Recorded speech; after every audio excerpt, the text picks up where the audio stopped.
We ready? Where's Cass? Where's JP? Where's Cass? Okay.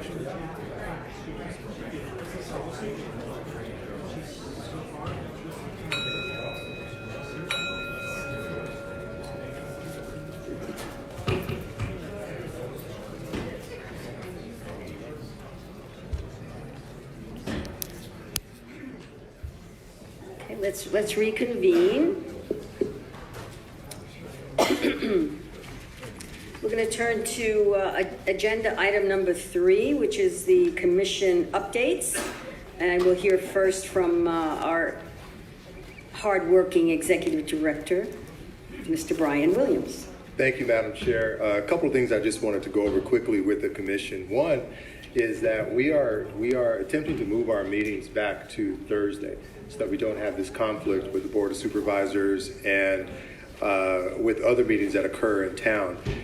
That's one part of our equation. The second part of the equation is trying to find a location to meet. So we've looked at any number of places, dozens of places in the downtown area. We're somewhat constrained in that we want to be near public transit. We want to be at a place where the parking isn't too expensive. We want to be near other resources and make it as easy for folks to attend the meeting, as well as folks when we have come to the meeting to either present a presentation or just simply to attend the meeting. So we're actively working on that. It's our vow to the community and to the commission that we will have this handled certainly by the first of the year, but it's something that we're working on, and we're open to any suggestions that people may have concerning that. Secondly, as I'm sure most of you know, the Board of Supervisors at their meeting last week unanimously passed a motion to have the County Council, along with the Executive Director of the COC and the OIG, explore this notion of giving what in essence is subpoena power to the COC. That has some major ramifications, of course, for our commission. And we're going to come back at a future meeting to discuss what that means. And I know County Council is working on this now. They have to come back within 30 days, and that's going to be in conjunction with the previous motion that was passed by the board to expand the authority of the Inspector General. So there's a lot of moving pieces going on there. We'll keep you informed, but again, it has some major implications for us. I think a major implication for the department as well. So we're looking forward to moving forward with that. We are interested, and we've had some conversations with our chair and amongst some of the staff concerning the release of inmates after midnight by the Sheriff's Department. We're forwarding a letter in this upcoming week to the Sheriff's Department to find out what exactly the policy is and if that policy still exists, which allows certain inmates to be removed or released from our county jail system past midnight. This, of course, makes us think of Matrice,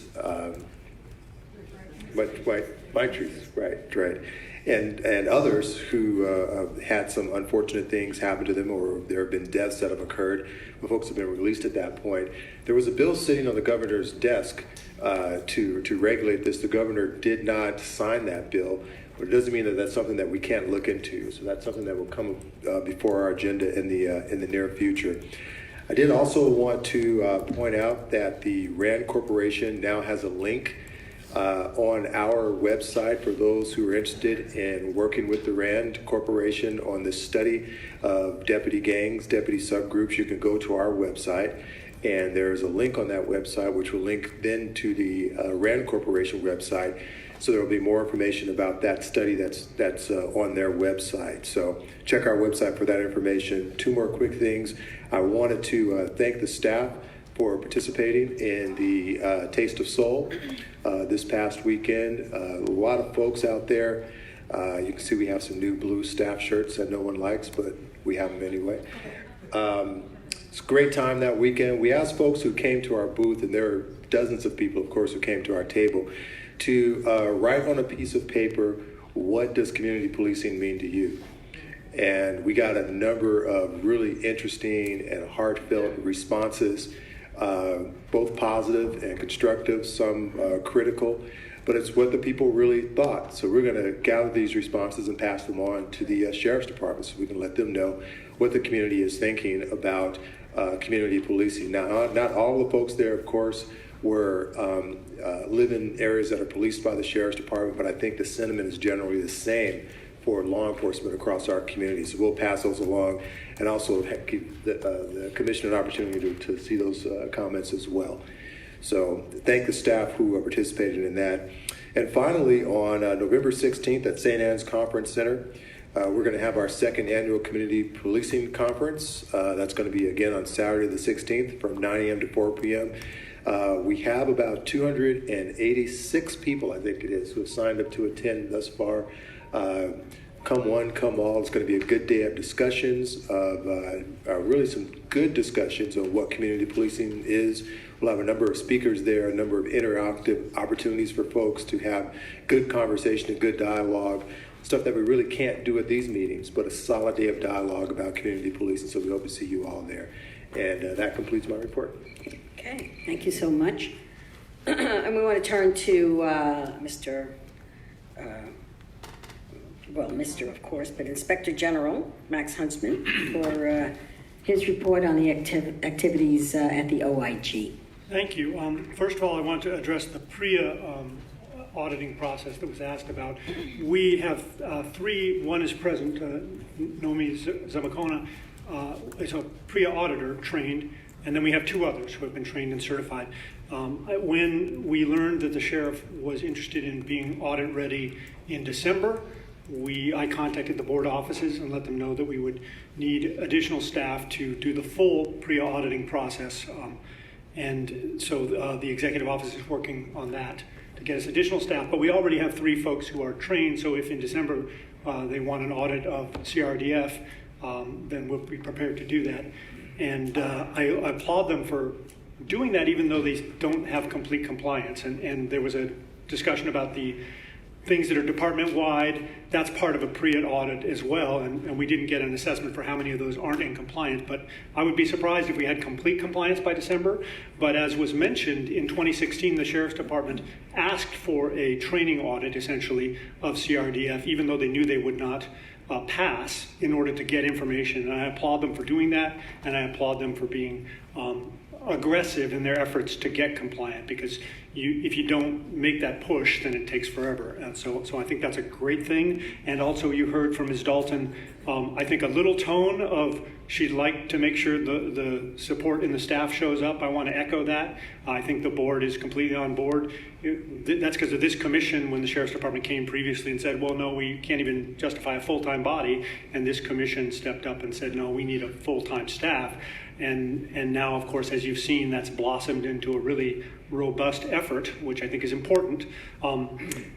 So I want to ask the commission to keep up that support. We're in a tough time right now with the partial freeze on the Sheriff's Department regarding overtime issues. And so I think probably that is in part of the nervousness. I spoke to Commander Marks, who's working on the body camera issues, and so that freeze has an impact sometimes. And so I want to encourage the commission to be supportive as we work through that process. The freeze, I think, appropriate, but also we need to try to make sure our efforts to correct problems such as the PREA-related issue continue. Connected to that, I wanted to mention a number of comments addressed the problem of male deputies running CRDF, and that's in part because of a lack of women in the Sheriff's Department. You can't solely staff CRDF with female deputies, because then you'd have to force female deputies to work at CRDF, and that would probably be unconstitutional and draw a lawsuit. But if you had a larger percentage of female deputies in the department, you might have an easier time staffing CRDF with all or primarily female staff. Not a requirement of PREA. PREA didn't address that. It's a national law, and so it doesn't always do everything that maybe is a best practice. But I think it's important. And I mention that because recently, a year ago, Catherine Barger carried a motion to support the Sheriff's Department in its hiring efforts. And part of that process was some consulting from the International Association of Chiefs of Police. And in that process, they came back with a recommendation that the Sheriff's Department implement a true dual track system. We have not had a dual track system. After CCJV recommended it, a version of it was passed. Recently, the sheriff has indicated that he's going to do promotions just in patrol and not in custody, and has drawn a lawsuit from one of the unions showing how difficult it is to do it part way. But under 830.1 of the Penal Code, the Sheriff's Department could use a true dual track system in which we have custody deputies and patrol deputies where they're paid and trained the same. In my opinion, that's how you ought to do it. And if we did do that, one of the benefits, I think, would be an increase in the percentage of female deputies, and that would be important for the point that has been made regarding PREA compliance, real PREA compliance in CRDF. That changes the culture, but a number of other benefits as well, such as deputies not having to work custody if they don't want to, being able to choose the job they get rather than being forced to a particular path that has made hiring difficult and might help with our overtime problem as well. So I mentioned that because I think it relates to PREA. And then the last thing I want to address is the ordinance, which Brian has already talked about.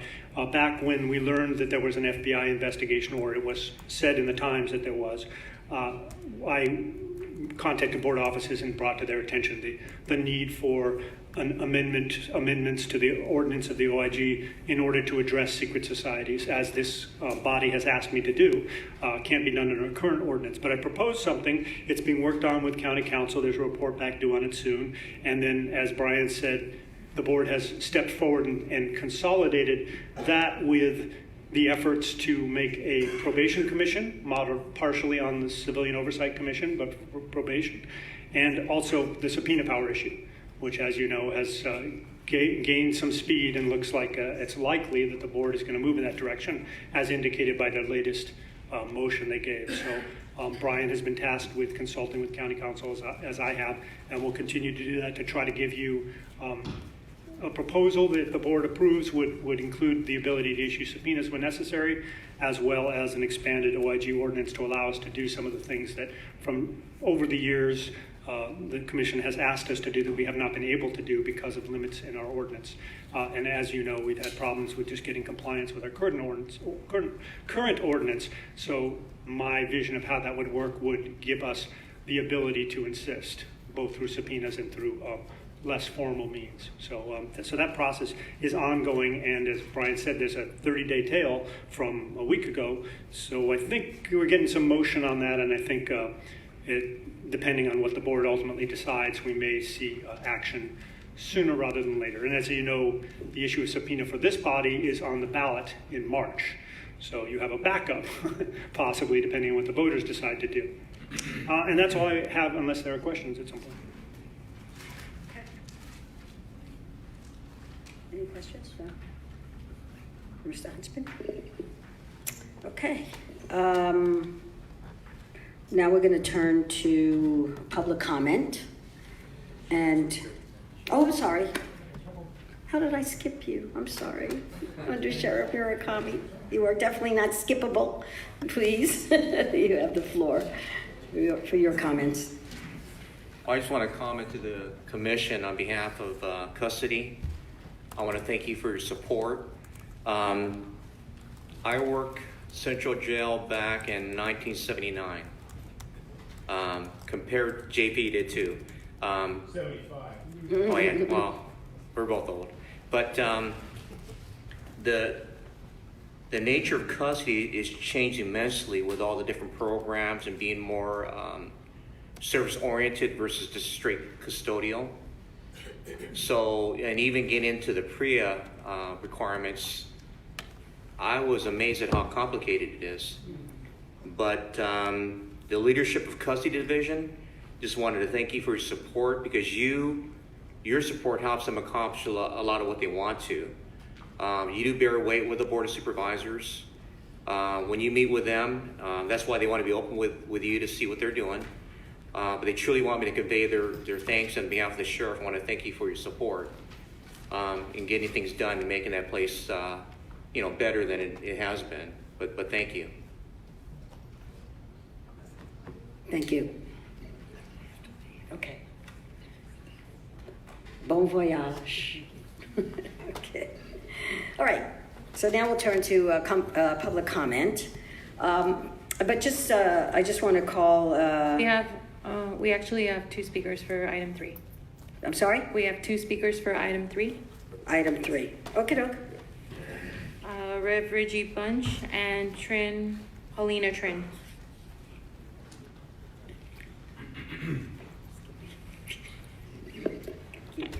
I'm glad Priya came back up again, because I wanted to touch on that again as I was thinking about my own grandparents who lived on a plantation. They didn't need their plantation owner to create a racial harmony policy. They needed their plantation owner to divert them and give them reparations for what they have suffered from. And a woman inside of a jail does not need a man above them to create a policy on how a man should overrule them. If you want to eliminate rape, you take the woman out of the conditions and the type of society that allows them to be raped. That's why I think the PREA needs to have a component of diversion and does not allow them to stay under those conditions. I think it's despicable that the sheriff, his update is almost like a kindergarten report. This man oversees hundreds, if not thousands, of women inside of jails. And he gets to say these nice little friendly words, but dismiss the fact that there's a Brady list out there with hundreds of sheriffs that have not only beat their wives, but they're raping women inside of the jails. And for the sheriff to give some type of cute little cotton candy comment really undermines the threat those women are really up against. And that's a legitimized system that allows for their rape to be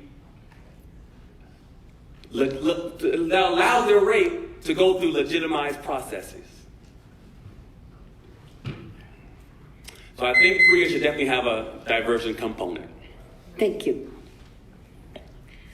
Paulina Trin, followed by Dr. Melo Desire, followed by Raul Rodriguez Jr.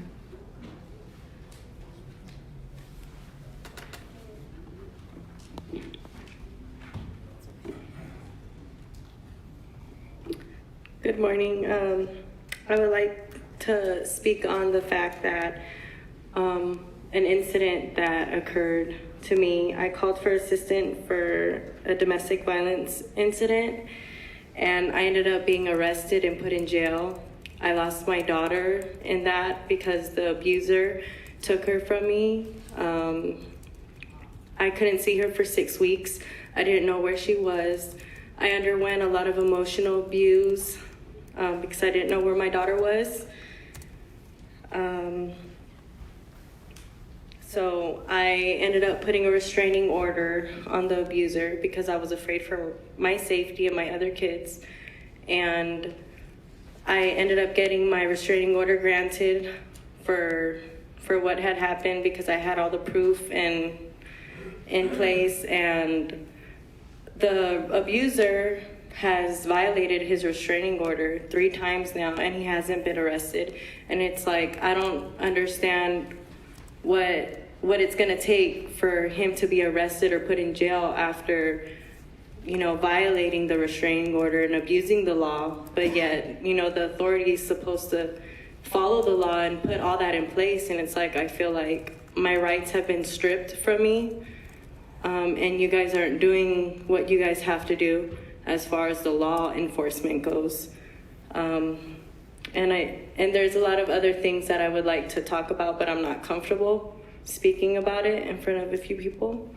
But I just feel like that needs to be addressed, and your guys' law enforcement needs to be really looked at as far as the training and what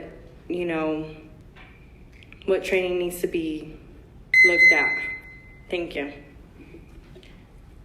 Dr. Melo Desire, followed by Raul Rodriguez.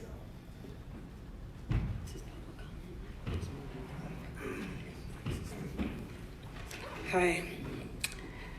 So the Sheriff's Department in West Athens is atrocious. You have Gregory Hamilton Van Hosen, who not only put 14 bullets in the back of A.J. Weber in February 2018, but was back in the same station, working the same division, harassing not only his brothers, but harassing other kids in the neighborhood. He has a certain type, they say. So he was a Cal State football star who decided to take a job as law enforcement in one of the most deprived areas, West Athens and Watts, where I'm originally from. I left there, got my education in New York and came back, which is why you have this accent. But trust and believe, I'm from the hood. And I'm gonna tell you today, I find it disgusting that you got people like Al Sharpton talking about race relations when South LA looks like a dump. Elijah Cummings, God rest his soul, but tell me what he did when he was alive. We need to stop playing games when it comes to black people being slaughtered, when we have our rights being taken, when we can't even teach our kids Youth for Human Rights in the library because you have officers house come in the library, take these books from these kids' hands and tell them they can't learn their human rights. This is South LA 2019, this happens. But Brian K. Williams, have you done anything about it? You had the reports how long now? Let's stop playing this charade right here. Stop labeling us as angry black people when you're taking and you're lining your pockets and you're leaving us without. The church is atrocious. I need your Mount Moriah friends to come together and put an outdoor concert for our black kids. Stop looking from the pulpits and start becoming what God led you to do, Mr. Thompson. So this is my first day here, and it's not going to be my last. So let's do the right thing starting today. Thank you. Thank you. Raul Rodriguez. Okay, I'd like to start by saying all lives matter. It's not just black lives, it's all lives. And I'd like to make a point that if you don't break the law, you won't find yourself in those situations by being raped by the officers or whoever's doing it. Okay? Don't break the law, obey our laws, and you won't have a problem. It's that simple. You parents need to bring your children up right, with good morals and good values. Can you stop her from speaking? Let him speak, please. Yes, he gets to speak. Yes, let him speak, please. I'm going to ask you to leave. I have to give you a warning. Throw him out. Thank you. Okay.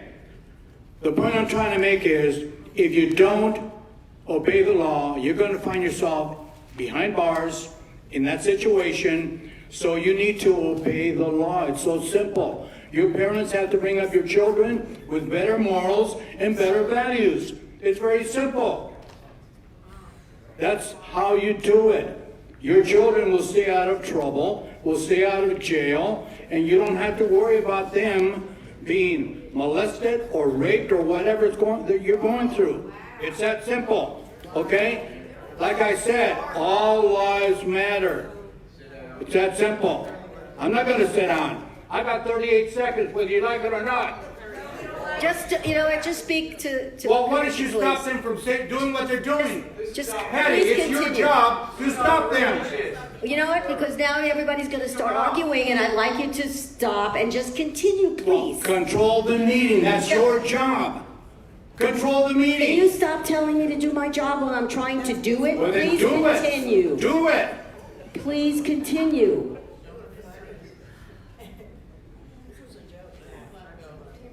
Like I said, all lives matter, okay? And I'm sure that you people behind me agree that all lives matter. Not just one group. Everybody matters. So, in closing, I'd just like to say that we support ICE. We think that the sheriff needs to work with ICE so they can secure our borders, and those that are in this country illegally need to be deported and taken back to their country of origin. It's that simple. Thank you. Thank And you. God bless America. Ingrid, have we moved into public comment? Because this doesn't seem that we are on the item in question, item 3, whatever it was, 3B. Sure. Have we, no, is this what this is Now we're now? moving to public comment. Everybody that spoke signed up for item 3. Okay. Just to remind folks, public comment comes at the end. In between, we have commentary on the specific discussion at hand so that we all can keep track of everything and listen to each other's opinions.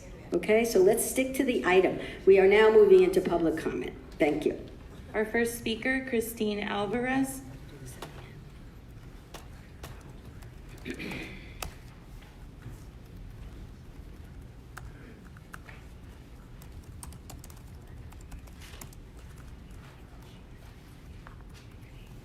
I'm going to be relinquishing my time to Christina Alvarez. My name is Trent Paulina. My name is Serge. I'll be yielding my time to Christina Alvarez as well. Hello, everyone. I'm glad I'm able to be here to speak in regards to some things that I feel have a need for concern. I am traveling here from the Antelope Valley, and the reason why I'm here is because I would like to address some issues that I feel that are occurring as a trend or a pattern in the Antelope Valley. I myself have experienced these same things. One of the issues that I am seeing is that when the officers are responding to domestic violence calls, let me just back that up a little bit, that the policy and procedures aren't properly being executed at the time. And an issue with that being part of my community outreach, I have spoken to multiple women that have been in this position, and it seems to be a theme that after they have made a police report, that they are then contacted by the officer responding, who has, in my case, asked me to send him nude photos, has offered assistance if I'd be willing to have this type of exchange with him, and I have heard this from other victims as well. Another issue that I'm seeing is that the women who are victims are being arrested, and this is primarily Black women in our community. They're being arrested, and then they are being reported to DCFS, and then they're having their children removed from them. This leads to a multitude of problems because they possibly may be losing their housing and possible income with this. And an issue that I have with that is that the Antelope Valley is currently under the DOJ guidelines for racially profiling and removing primarily Black people from their Section 8 homes. And it's just a concern that possibly the powers that are in effect there have found a new way to implement what their views are for the type of residents that they would like to have in their community. Another issue that I have is I personally have been a victim of domestic violence. I have reported multiple instances, some that have included child abuse. These cases or these reports have not been taken seriously at all. I have over 15 reports. And at first I was concerned that possibly maybe I'm not being diligent enough in my record keeping. I'm not staying on top of what I need to do to be conveying to the police department. That was until I recently found out that my abuser's sister works within that same department. So I would like to know if that has any relation to the fact that the reports that I have made personally getting no attention and no resolution. I currently have 2 complaints out with the Lancaster station, and since I've made those complaints, I have noticed an increase in police activity at my home. On the way actually here on the freeway, I do have a picture because I have cameras set up around my house where there is an officer coming to my home, and that was on the drive over here. I feel that in the Antelope Valley, getting out here is a drive, and I'm not alone in my concerns or my rights being violated within the police department, and I'm asking for you guys to possibly implement having this type of forum for us in the Antelope Valley to come forward and speak in regards to our concerns and things that are occurring.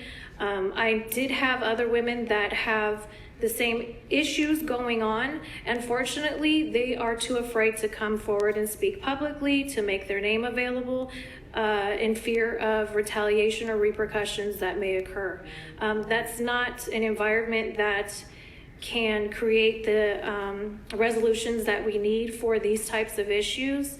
I would also like to know what type of training in the Antelope Valley that the deputies have in regards to domestic violence and the policy and procedures on that, who's conducting the training, and if they're all up to date in regards to this issue.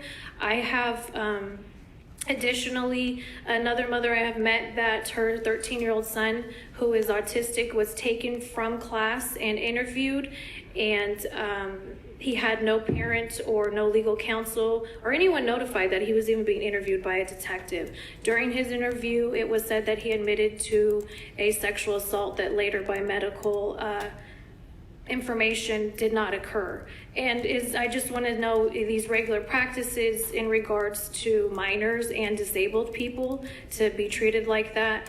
I am speaking on behalf of all of the women that have been victimized by domestic violence and then arrested by the officer responding to their call for help, and instead of helping, putting them in worse positions. Thank you, and I appreciate your time and my comment. I have statements. Okay. Okay, thank you. Would you, okay, Jennifer's taking them. And maybe you could speak with someone from the OIG. I want to alert you to speak from somebody from the OIG to follow up. They're coming over to you right now. Okay, and I want to let you know that we've been out in the Antelope Valley 3 times. This is our 3rd year, and we will be, we hear you, and thanks for inviting us back. We will be coming back. Thank you. Okay, next. Our next speaker, Paula Miner, followed by Raul Rodriguez Jr., followed by Robin Vidston.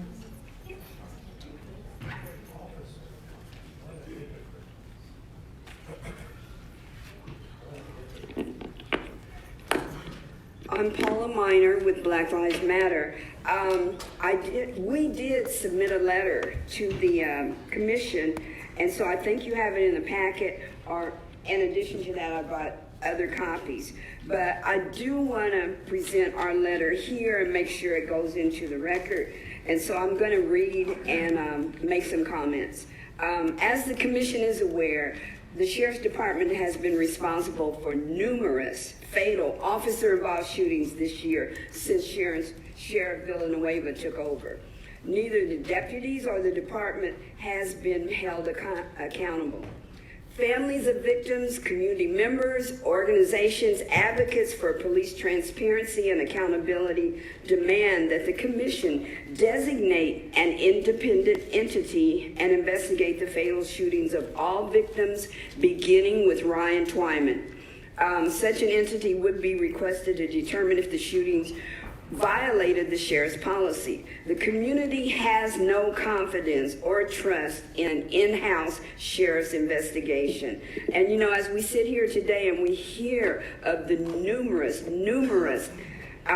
just unbelievable negative activity that occurs in all different departments, our whole community no longer has trust in the Sheriff's Department. We do not believe that the sheriff can produce objective findings. Beyond that, the sheriff has a reputation for corruption, for ongoing harassment of families, not just the families that we in Black Lives Matter know about, but other families who have come before you to talk about when something happens, then sheriff's deputies come and harass or try to take revenge against the families and communities where victims occurred. So we ask that you take a look at the letter. You have all the detail. And just one last thing. I know Mr. Williams said you will be considering this, and we really appreciate that. And we would also like to have a written response. Thank you. Okay, you will get that. Thank you so much. Raul Rodriguez, followed by Robin Vidston, followed by Lisa Vargas.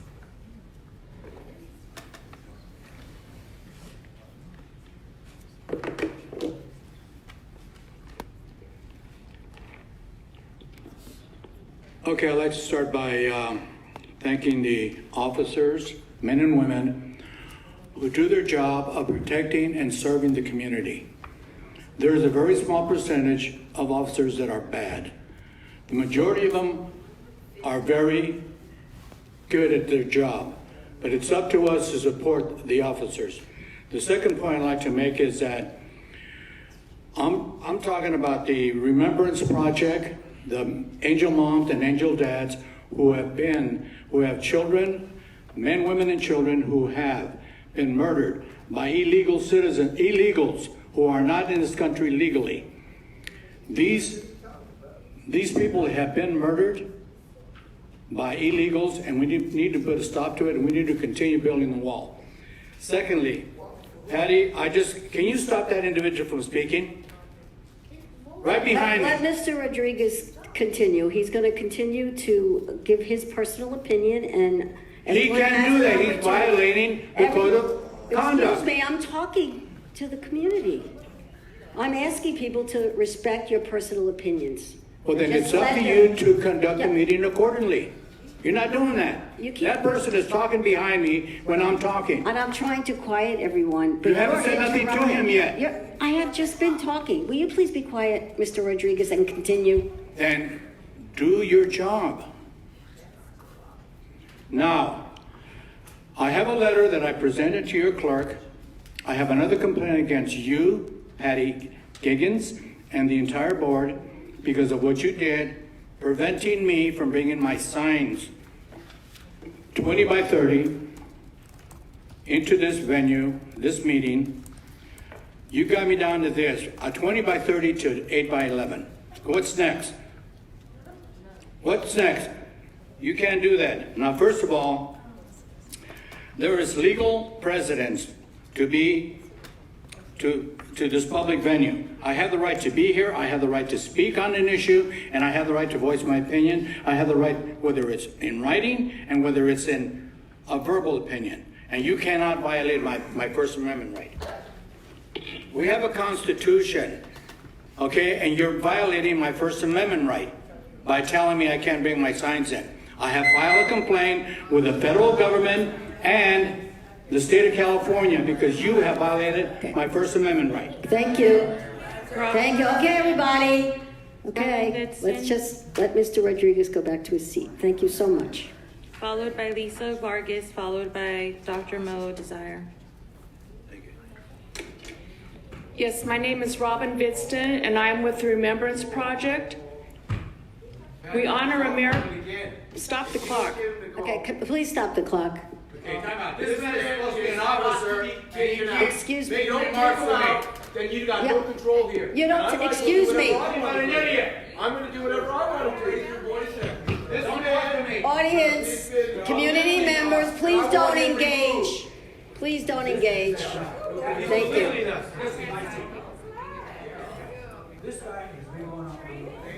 Please don't catcall and comment and engage. It really doesn't get us anywhere. It just annoys, you just annoy each other.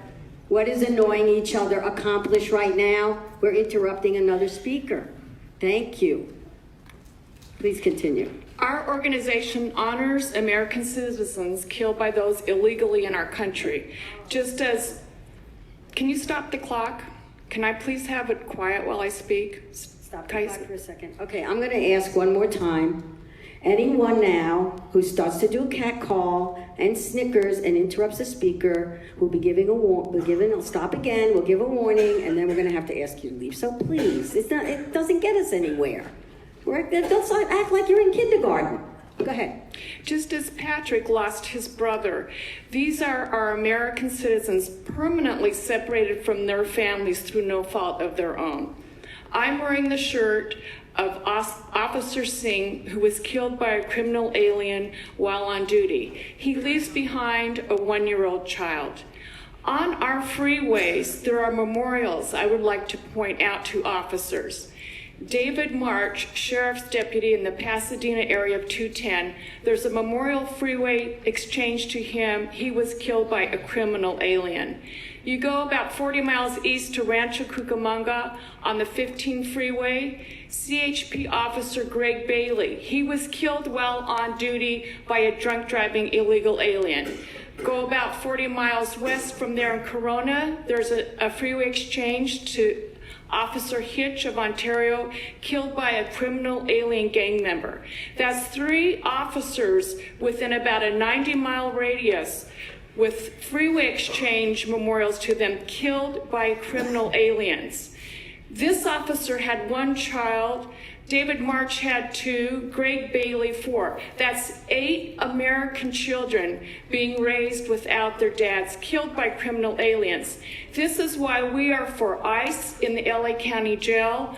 All of these individuals would be here today if our laws had been enforced and those criminal aliens had been deported. And again, we're here to respect Patrick's brother, young brother, who was killed, permanently separated from his loved ones. Thank you. Thank you. Lisa Vargas, followed by Dr. Mello Desire, followed by Reverend Reggie Bunch.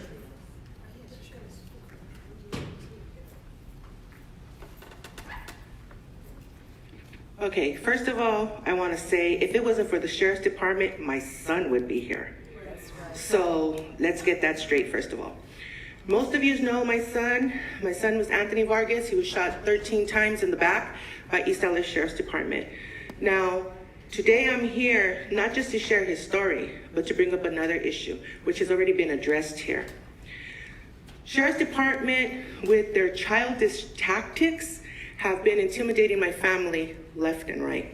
Just yesterday, I had a family member who was followed from East LA all the way down to the Compton area, who got off the freeway just to go to Walmart to be in a public place so that people could see where they were at. I have another male in my family who's been getting stopped for the last year simply for his ID and driver's license, who they've seen so many times. Another issue that I want to bring up is these town hall meetings. So these town hall meetings that Sheriff Villanueva is hosting in communities are supposed to be for public comments, for public questioning, so that everybody can go. Back in the Palmdale, Lancaster meeting that we went to, me and another male almost got arrested, simply because we said, so they had the sheriff surround us. Now, here's the thing. These places are supposed to be open to the public, but yet the one that was in Altadena, you had to show your ID and you had to show proof of residency. When they're specifically saying that these town hall meetings are supposed to be for open public. We need somebody to stand firm and let them know that when it says public comment, when it says public is welcome, we're able to go. Now, simply because we're the Vargas family, we're denied our constitutional right to go up and hear what we have to say. They do not answer our questions on the comment cards or anything. This needs to be addressed. Thank you. Dr. Reverend Mello Desire, Reverend Reggie Bunch, and Andres Kwong. I'm sorry, can I just wait 1 second? Sure. Would you mind? I just want to direct you once again. I think OIG should look at this, take a look at this more recent allegations that you have right now. If you're referring to the allegation about yes. IDs being checked at public hearings and the question of whether or not the sheriff is considering arresting people who come to speak. Right, and also following, maybe some following. I've made inquiries and Okay. we will do that. Okay, thank you. Go ahead, Yes. thanks. And actually, I didn't know you were going to be here, sis. Anthony Vargas and Anthony Weber. Those are 2 opposite, exact same stories. Sheriffs need training in order to save our kids. So as I said before, for Gregory Hamilton Van Hosen, who's freely patrolling West Athens, we want him out. This is a direct demand. It's a request from the children who are terrified still to this day. It makes no sense for someone to take the life of an innocent 16-year-old because you guys failed to give them resource centers. You guys failed, like property that's right behind the Imperial office. That's the empty parking lot that we want to build a 7-story mega center in Anthony Weber's name, right on that. So every time you guys leave the sheriff's department, you have to look at this center that's going to give other young people life. Black and brown doesn't mean that we have to continue to be used for data as guinea pigs while you guys can get federal funding on our behalf and not deployed to the cities. Enough is enough. We are intelligent, we can read, and I want you guys to read proposals that are submitted to you. I want you to read proposals submitted to you. I don't want you to have no more town hall meetings. We're going to tell you where we want the town hall meeting. We want to tell you how we want it ran. And then you guys as elected officials, some of you that you work for, are going to listen to the people and what we need. Not you tell us what you're going to do with our tax money that you freely use every year. Okay? So I thank you for today, for at least the opportunity to talk. I want to speak on a positive level. I'm talking about rebuilding communities. I don't know anything else. What Nipsey Hussle started is what we want to continue. I live in West Athens. I have a personal interest to see the lot on 115th in Vermont used as a new resource center and build housing. We're going to snatch property and we're going to build our own housing with our own construction people. We're not asking you any more questions. All right? I appreciate the time. Thank you. Thank you. Reverend Reggie Bunch, followed by Andres Kwan, followed by Michael Twyman. I want to reiterate and push what the folks from Lancaster lifted up, that they do want the COC to have a permanent meeting in that area. It's 90 miles apart, predominantly a large Section 8 community. If you don't have if you can afford a high-powered attorney, the only buffer between you and the sheriffs is a COC. And they need you all yesterday. At least once a month, having a meeting in the Antelope Valley. I think you can work with the Office of Diversion and Reentry. They have diverted over 3,000 people in less than 3 years. That's a remarkable outcome for a new county department to help remove a lot of those women out of the women's jail. And then lastly, I did not want to be the first person to talk about Ryan Twyman. The family is here. Their frustration is real. The trauma is terrifying. And the sheriff violence is ever persisting.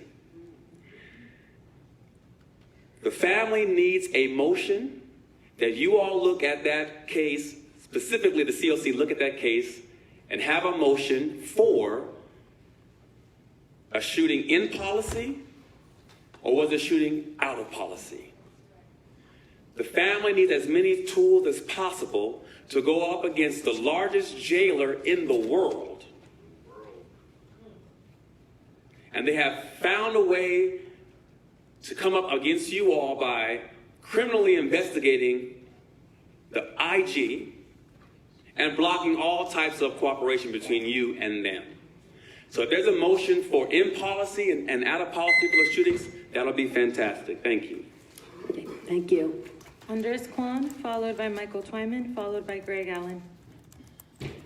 Andres Kwan, ACLU. Sheriff Villanueva has been out of control, behaving as if he's above the law. You've heard time and time again about Ryan Twyman and Anthony Vargas. We must check the sheriff. We must build the checks and balances we need to ensure real transparency, community oversight, and accountability. Villanueva shrouded the sheriff's department in secrecy. He has blocked all access to the OIG. He has utterly failed to produce records in response to PRA requests for SB 1421 information, or for records relating to his facilitating ICE unlawful arrests. When it comes to Brady, when former Sheriff McDonald tried to follow the law and hand over to DA Lacey a Brady list of 300 palm deputies, ALAS sued, claiming that Brady did not apply to the Sheriff's Department. ALAS is dead wrong, held in California Supreme Court some weeks ago, as you know.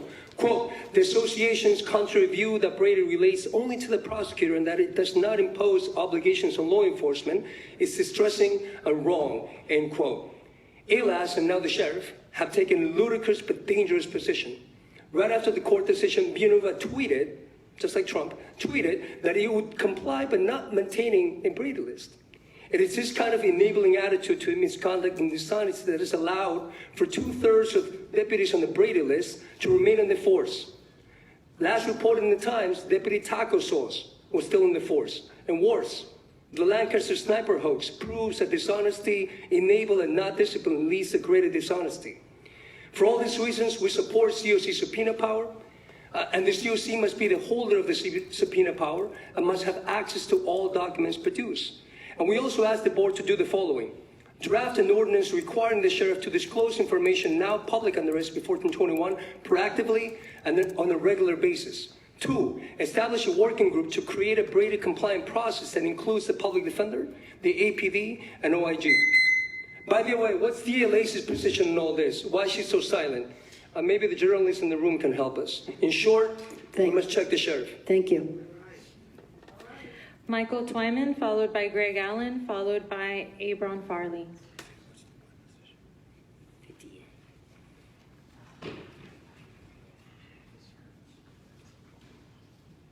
One, all I can say is Ryan Twyman.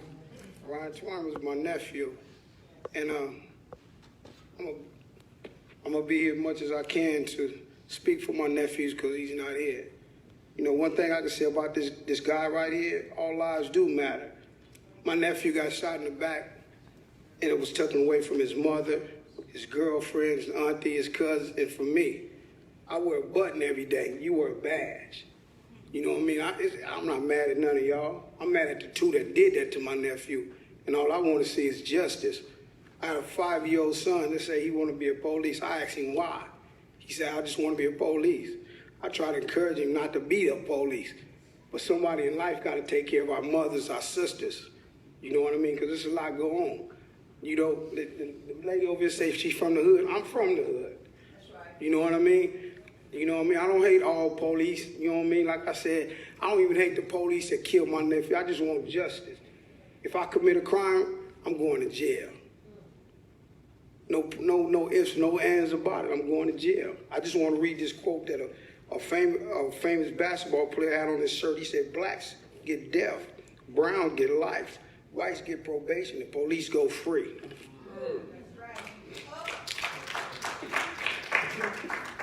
Okay, thank you. Greg Allen, followed by Abron Farley. Hi, my name is Greg Allen. My sympathies to everybody who lost somebody at the hands of the sheriffs. It's just a tragedy.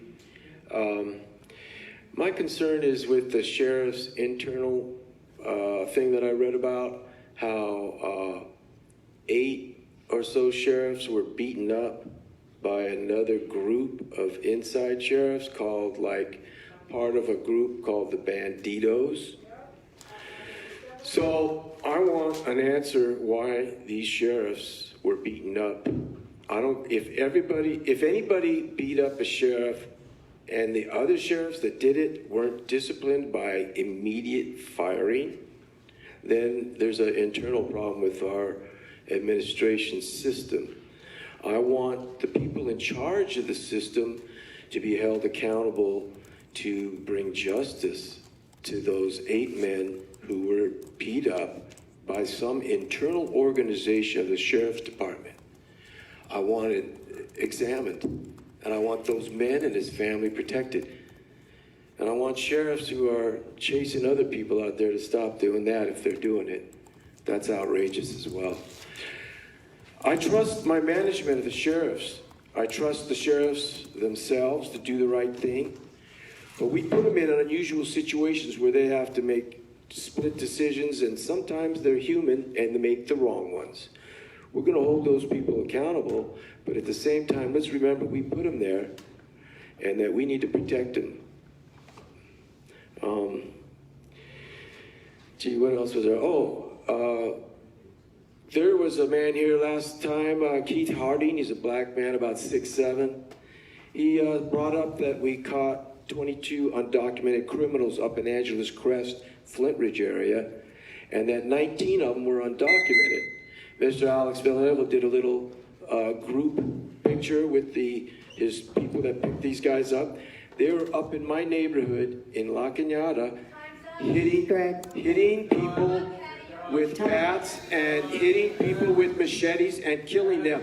I also want that information to be figured out what the heck's going on. These are undocumented criminals in our midst, and they're killing our people. We're trying to stick to the 2 minutes. I know you were disappointed that we cut it back, but that's what we're doing now. Thank you. Abron Farley, followed by Tamara. Avon Farley from Africatown Coalition. There's a review board. Some of y'all do not. I live in Los Angeles. Some people live in Watts, some people live in Compton, and other areas. The so-called, we are the majority of the community there. Some of y'all live in other area codes that don't live there. So y'all might look at our neighborhoods differently. Some of y'all never lived there before. Some of y'all might look at us differently because y'all are different, from different parts and different race. So I'm coming to tell y'all today, whatever donors y'all getting y'all money from, whatever y'all doing with it, this is a concern for the black people and other people in the community.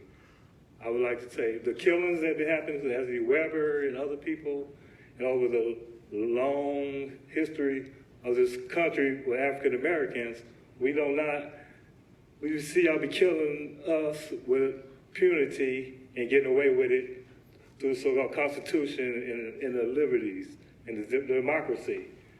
Y'all need to prosecute some of y'all officers, because I see all the whole department as the same. Even when the good ones, so-called good ones, try to do something with the bad ones, y'all throw them out the department. So I say the whole department is a criminal gangbanging enterprise. And there's one more thing. Jackie Lacey, people vote her in, she look like us, but she ain't prosecuting nobody. She ought to go in 2020. I say stop killing us and stop harassing us, because we're going to keep coming to these meetings and we're going to take it to the courts and whatever. And it might be bloodshed too. Okay, thank you. Our final speaker, Tamara.